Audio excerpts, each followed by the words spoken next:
Marcus Carter, a calm and disciplined black man in his early 40s, finally bought his dream house in an upscale suburban community. A single father raising a teenage son, he wanted peace and safety. The neighbors smiled politely, but one pair of eyes, Karen Mitchell, the self-appointed HOA queen, watched him like a hawk. While Marcus unloaded boxes, Karen strutted over, clipboard in hand. "You new here? HOA rules are strict. No loud music, no parties, and definitely no strangers hanging around." Marcus smiled politely, understood. But Karen's tone wasn't about rules, it was about ownership of control. For weeks, Marcus kept to himself, jogging early, grilling steaks on weekends, nothing unusual. Yet Karen whispered to other neighbors. "He doesn't belong here. I think he's renting, or worse, trespassing." Gossip spread like wildfire. One evening, Marcus was pruning his rose bushes when Karen stormed over, phone in hand, recording.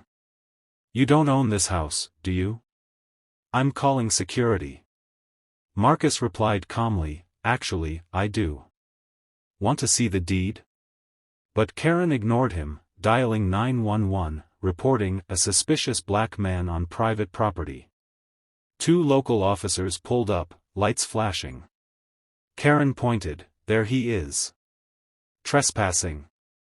Marcus kept calm. "Officers, this is my property." Karen interrupted, "Don't believe him. He doesn't look like he belongs." The officers demanded ID. Marcus handed it over, cool as ice.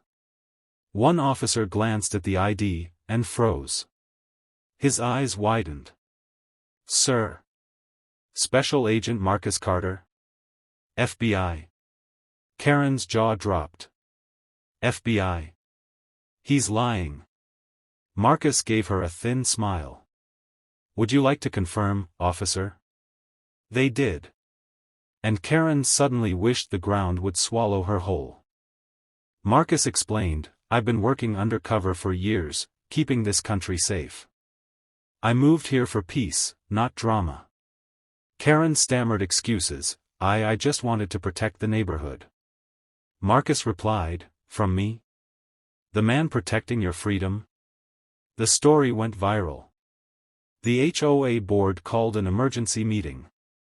Karen tried to justify her actions, but Marcus walked in with evidence, emails, recordings of Karen plotting to get him out. Neighbors turned against her. The HOA fined her heavily for harassment and racial profiling. Karen, humiliated, tried to apologize. "Can we start over?" Marcus replied, "Forgiveness doesn't erase consequences. But learn from this." He even offered to hold a community safety seminar, teaching neighbors real security awareness, not paranoia.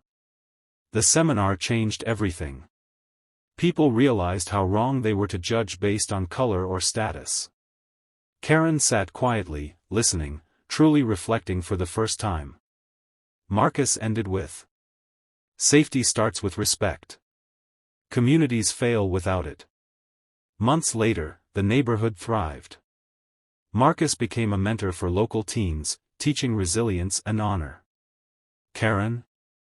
She resigned from the HOA, but later returned, not as a dictator, but as a helper. The community learned, real danger isn't in someone's skin, it's in closed minds.